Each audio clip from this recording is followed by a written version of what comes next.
Komisioneri shtetëror i zgjedhjeve Ilirian Celibashi ka kërkuar që reforma zgjedhore të adresojë disa çështje kyçe, duke nisur nga financimi i partive politike, organizimi i fushatës zgjedhore dhe online, e deri te garantimi i mundësisë për të votuar në banesë për personat me probleme shëndetësore. Reforma zgjedhore ishte temë e një prej 3 paneleve të konferencës 30 vite partneritet dhe progres, Shqipëria, Këshilli i Evropës dhe Komisioni i Venecias, i organizuar nga Kuvendi. Në këtë drejtim, Celibashi u ndal tek financimi i partive politike dhe subjekteve zgjedhore nga palët e treta. Politike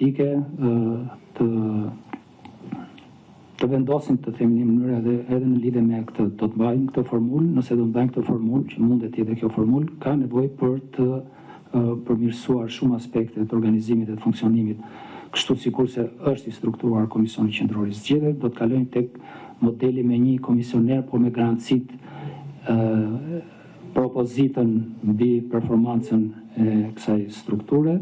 Lidhur me organizimin e fushatës zgjedhore, Celibashi u shpreh se kodi zgjedhor aktual, rregullat për fushatën zgjedhore përcaktohen vetëm në jetën tradicionale. Një tjetër aspekt i evidentuar nga komisioneri shtetëror i zgjedhjeve është ai që ka të bëjë me garantimin e mundësisë për të votuar për persona që kanë pamundësi për të dalë nga banesa.